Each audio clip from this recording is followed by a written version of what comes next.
Hey Houston Skyline, today is April 9th, and this is our first Teaching Moment Thursday.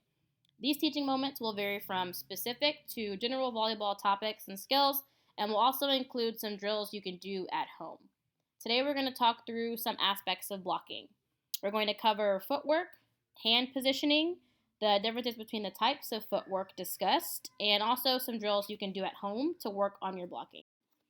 I want to start by saying that blocking is not only about getting blocks. It is important to keep in mind that you have other responsibilities as a blocker, such as setting up the block to take away an area of the court, or setting up your block and funneling the ball to your other teammates playing defense behind you. Don't get me wrong. Does it feel great when you or a teammate gets a monster stuff block to win a game? Absolutely, it does. And you and your teammates should celebrate big when you get a big block, just like the team did in this clip. This is an awesome block and an awesome celebration from players who trusted their training in this crucial moment. While creating this video, I asked for help from my sister and my friend Mike.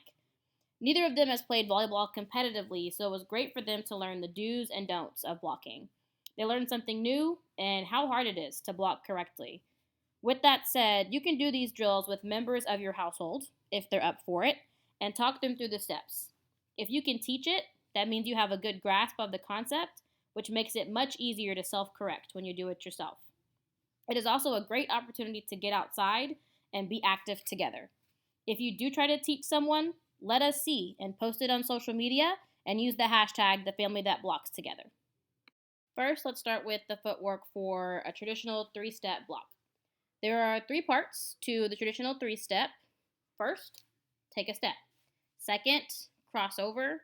Third, plant and jump. Step 1, you want to take a big step in the direction of the set. When you take that step, keep your hands up.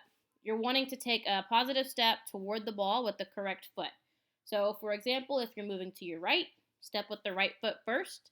If moving to your left, step with the left foot first. Step 2 is a crossover.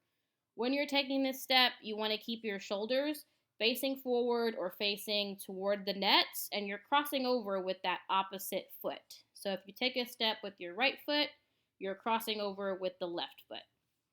Step 3 is a plant, and you're jumping straight up. When you're jumping, you want to jump and land in the same spot. So you're taking a step with the right, crossing over with the left, plant that right foot, and jump straight up. And it would be the opposite if going to your left. Next, let's talk about the footwork for swing blocking.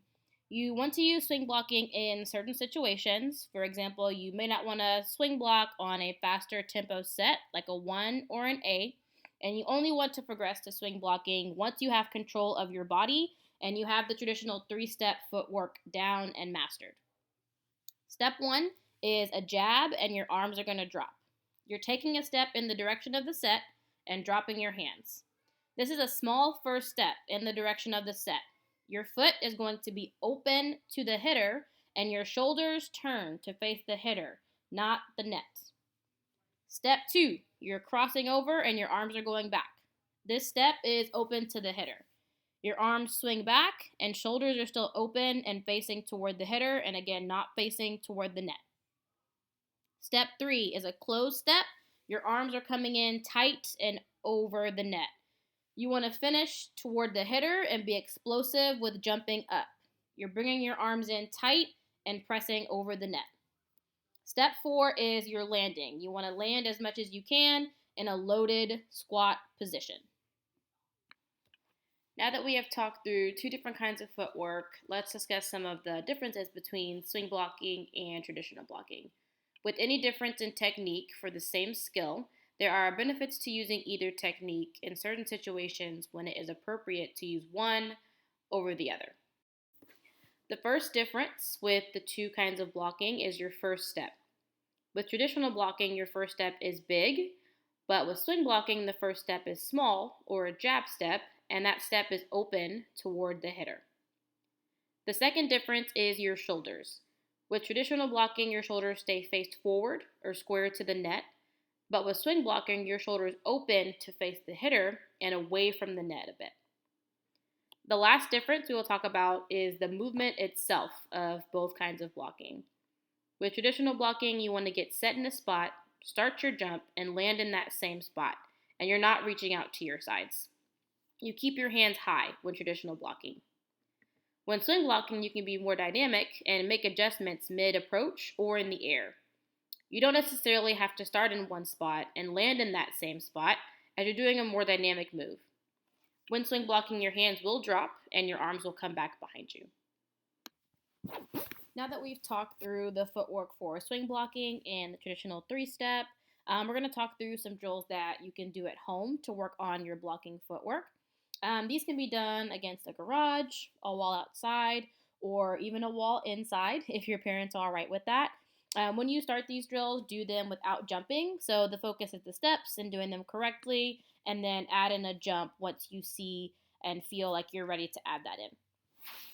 First, work on your step hop footwork. I didn't touch on this one earlier in the video, but it is shown here. This kind of footwork is helpful for all ages. You're taking a step either to the right or to the left and planting with that opposite foot. This is useful for blocking a 0 or first tempo set like a 1 or an A, or if your team isn't bunch blocking, it'll allow you to plant and jump up quickly. Next, you can work on the traditional three-step footwork. Again, this is shown without jumping, so your focus is your footwork, taking that big first step, and keeping your shoulders square or face toward the net. Finally, work on your swing blocking footwork. Add this in once you have the traditional three-step down, as swing blocking requires a lot of body control. With any of these drills, you can do them as much as you like because the focus really is on muscle memory and getting those steps down correctly. Now that we've talked about our footwork, we're going to move on to hand positioning. First, when blocking, you always want to start loaded after your team serves the ball and when it's being played out on your opponent's side. You may have heard another coach or your coach say, loaded, you want to be loaded, get loaded. And what that means is that your knees are bent. You want to be far enough off the net so when you're blocking, you can press your hands over. And you want to start with your arms bent and your thumbs pointed up. When you're finishing your blocking move, focus on going from position A to position C. When we say position C and you're reaching over the net, you want your thumbs to be up to maximize space around the ball. You want to have your hands inches apart, not feet, so you're taking away space on the court. Shrug your shoulders that your arms are long and strong, and have big, open, stiff hands. One common mistake we see is players going to position B when blocking and not straight from position A to position C. Position B is when your hands are reaching up and not going over the net, which leaves space between your arms and the net. This position can cause you to get tooled either off the side of one hand, high off the top of your hands, making the ball unplayable by your teammates, or the ball can hit your hands and come straight down on your team's side of the net.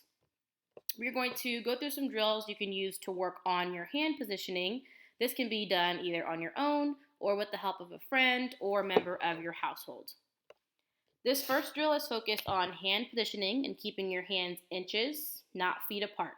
Your focus is keeping your thumbs up, shoulders shrug, and keeping your hands open.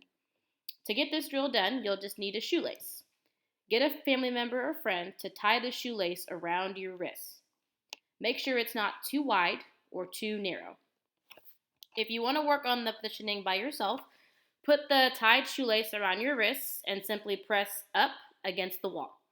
Your focus is keeping the shoelace tight and you don't want it to get loose. A loose shoelace can mean your hands are too close together.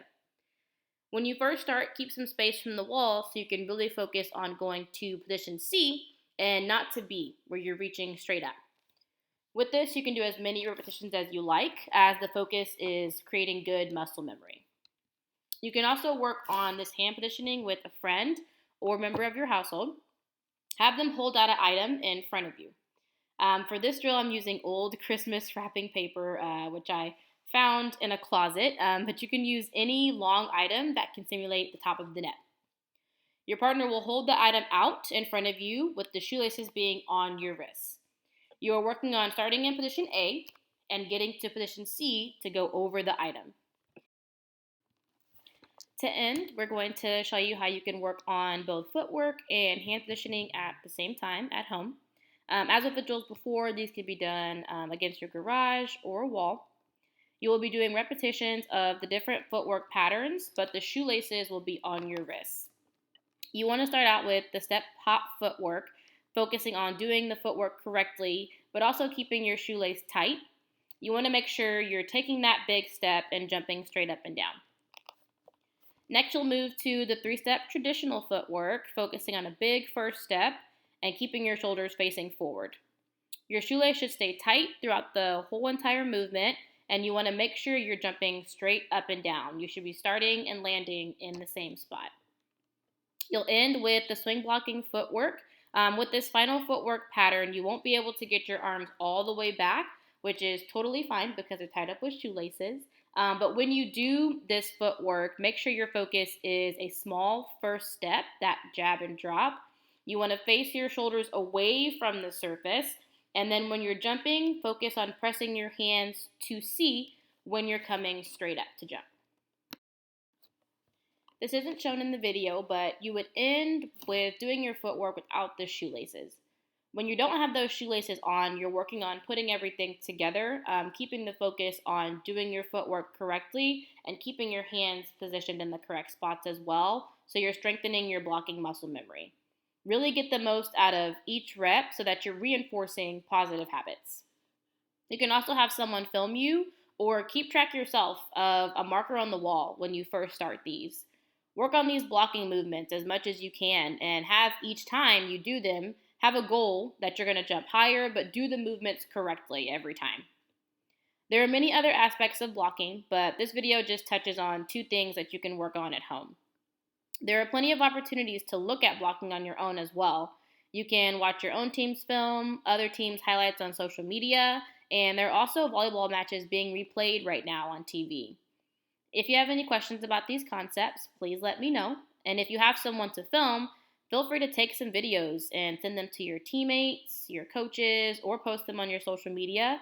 We would love to see you all blocking and touching the tops of walls inside or outside your home. That's all for our Teaching Moment Thursday. I hope everyone has a great day, and we look forward to our next Teaching Moment.